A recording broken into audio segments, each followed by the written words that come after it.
İşin görəkəni, assalamu aleyküm və rəhmətullah və bərəkət.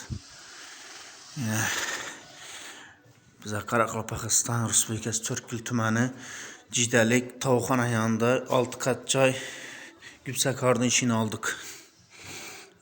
Yine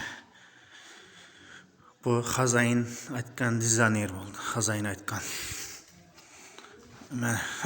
İkincisi 3 kam oldu üçgenlerimize. Yine abi üçüncü kanalımız.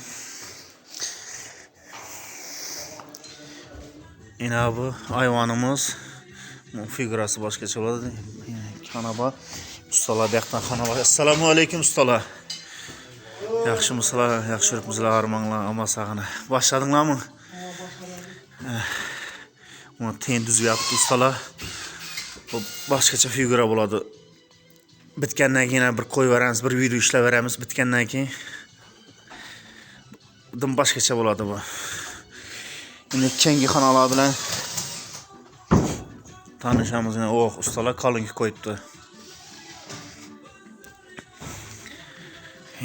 Ustalar bir de iyi biçenden yeri. Yine iş kanam. 3-4 kana başkaça buladı. Figuraları. İşimiz.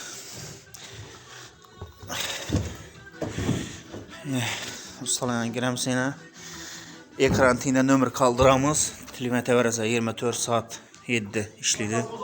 Zakaz bulsa Malyarki Güpsəkar'dan navuş bulsa mayta veresiyle. Nömür kaldırıp gitemiz. Like basasıla, komentar yazasıla. Ana. Ustalar sorab tuttu. Videomuz köpere tarqalsın. Usta izle bir gelle baradı. Kars kurs.